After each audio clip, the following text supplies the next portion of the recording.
اور فارم 47 میں، فارم 47 تو بہرحال وہی ہیں جو لے کر یہ لوگ ہارنے والے اپنی جیت کا جشن مناتے ہوئے قومی اسمبلی میں بیٹھے ہوئے ہیں، لیکن فارم 45 میں بہت زیادہ فرق ہے جو ماہرین بتا رہے ہیں، جو سارا کچھ سامنے آیا ہے۔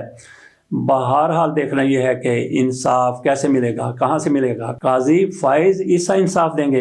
ادھر کور کمانڈر کانفرنس ہوئی ہے، کور کمانڈر شدید غصے میں نظر آئے، کن باتوں پر غصے میں نظر آئے، کن پر غصے میں نظر آئے، ان کا غصہ کیا بنتا ہے یا نہیں بنتا۔ میں آپ کے سامنے خبر رکھتا ہوں جس کے مطابق الیکشن فوج پر الزام تراشی، مسترد عوام کو سیکیورٹی دینے کے سوا ہمارا انتخابی عمل سے کوئی تعلق نہیں تھا۔ کور کمانڈر کانفرنس مزید کہا گیا 9 مئی کے منصوبہ سازوں اور حوصلہ افزائی کرنے والوں کو ہر صورت کٹہرے میں لایا جائے گا۔ بہت بڑا عزم ظاہر کیا گیا ہے، اس میں بھی کوئی شک نہیں ہے کہ پاک فوج کی طرف سے الیکشن کے روز بہترین ماحول دینے کی کوشش کی گئی اور پاک فوج اس میں مکمل طور پر کامیاب رہی۔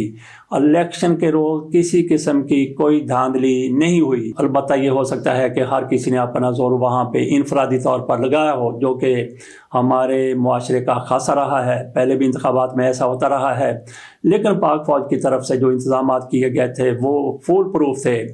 اس کا اعتراف ہر پارٹی کرتی ہے، ہر ادارہ کرتا ہے، ہر شخص کرتا ہے، لیکن جو کچھ انتخابات کے بعد نتائج کے موقع پر ہوا، نتائج کے دوران ہوا، نتائج کے اس روز ہوا جس روز نتائج آ رہے تھے، اس کے اگلے روز ہوا، اس کے اگلے روز ہوا، اور اب تک بھی کہیں نہ کہیں ہو رہا ہے۔ اعتراض تو اس پر ہے، پاک فوج پر کوئی اعتراض نہیں کر سکتا، نہ کر رہا ہے۔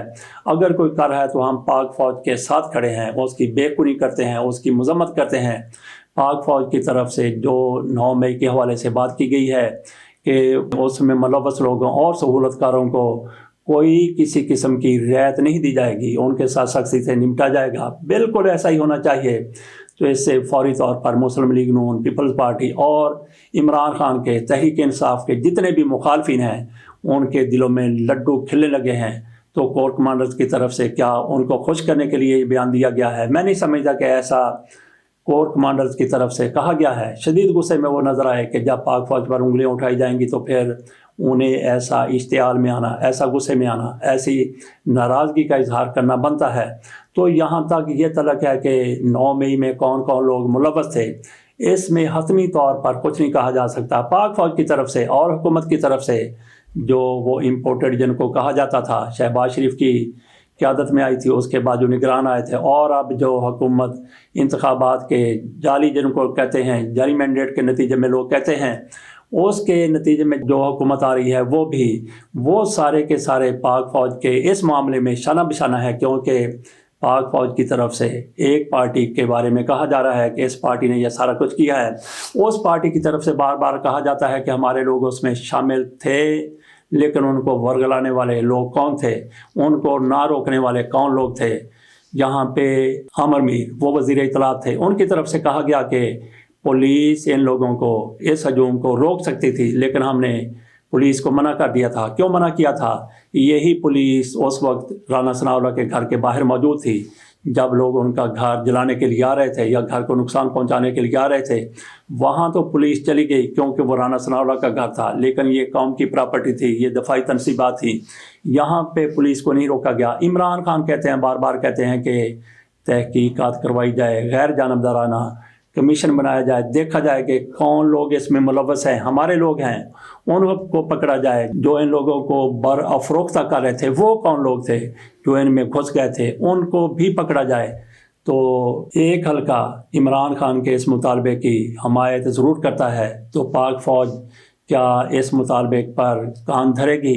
یہ بڑا سوالیہ نشان ہے۔ اب تک تو کوئی کمیشن بن جانا چاہیے تھا تاکہ ان کی بھی بھول دور ہو جاتی، تحریک انصاف والوں کی، جو کہتے ہیں کہ وہاں دوسرے لوگ گھسے ہوئے تھے۔ تو جوڈیشل کمیشن یا جو بھی کمیشن بنانا ہے پاک فوج کی طرف سے بنا دیا جائے تو بہتر ہوگا، اور ان لوگوں کو پھر موقع نہیں ملے گا۔ یہ جو لوگ آپ کی بات جو آپ کرتے ہیں، پاک فوج کرتی ہے، اپنے لیے استعمال کرتے ہیں۔ دیکھیں جی، تحریک انصاف کے خلاف پاک فوج نے یہ کہہ دیا، حالانکہ تحریک انصاف کے خلاف پاک فوج نہیں کہتی، انہی چند گماشتوں کا ذکر کرتی ہے جن کی طرف سے یہ سارا ڈرامہ رچایا گیا تھا۔ وہ لوگ ہیں کون، ان کو بے نقاب کرنے کی ضرورت ہے، ایک ایک کردار کو، ایک ایک چہرے کو۔ تو پاک فوج کی طرف سے جتنا جلد ممکن ہو سکے ایسے لوگوں کو سامنے لے آیا جانا چاہیے۔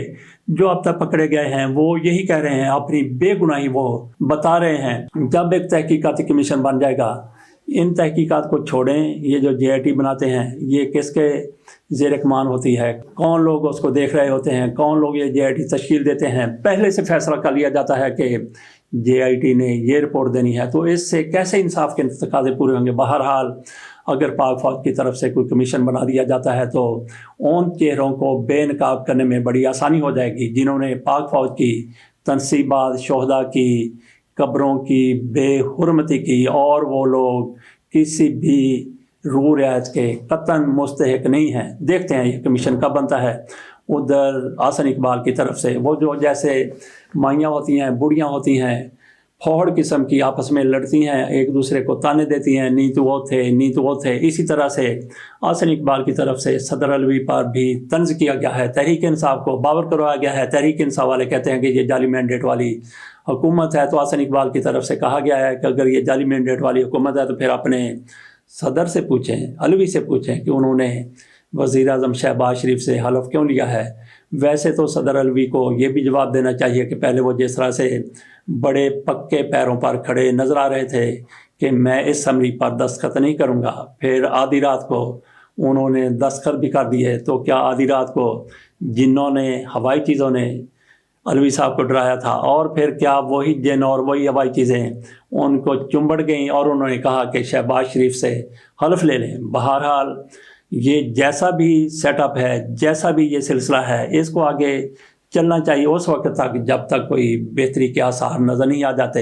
یہ حکومت کب تک چلے گی؟ دیکھتے ہیں کہ جب تک چلتی ہے اس وقت تک یہ عوام کے ریلیف کے لیے کوئی نہ کوئی کام ضرور کرے۔ ادھر مریم نواز شریف صاحبہ، ان کی بھی حکومت ایسے ہی ہے، ان کا فارم 45 بھی ایسا ہی ہے، لیکن وہ ہر چیز کو بالائے طاق رکھتے ہوئے ان کی پوری توجہ پنجاب کی ترقی کی طرف ہے۔ وہ دن رات ایک ہی ہوئے ہیں۔ اس طرح سے شہباز شریف بھی کیا ایسا ہی کریں گے، یا پھر وہ بھی تحریک انصاف کے پیچھے پڑے رہیں گے جیسا وہ 16 ماہ میں پڑے رہے تھے؟ اور ان کی طرف سے 25 مئی کیا گیا تھا 2022 کو، جب تحریک انصاف کے کارکنوں کو، لیڈروں کو جلادوں نے کس طرح سے تشدد کا نشانہ بنایا تھا، اور حجاج بن یوسف بن کے بیٹھا ہوا تھا رانا ثناءاللہ۔ شاید ان کو ان لوگوں کی بد دعائیں لگی ہیں، لیکن آج یہ کہا جا رہا ہے کہ رانا ثناءاللہ کا ضرور اقتدار میں لانا ہے۔ وہ ہار گئے، عوام کی طرف سے ان کو مسترد کر دیا گیا، ان کو رد کر دیا گیا، لیکن اب کہا جا رہا ہے کہ ان کو کوئی مشیر بنا دیا جائے گا، وزیر بنا دیا جائے گا۔ بہرحال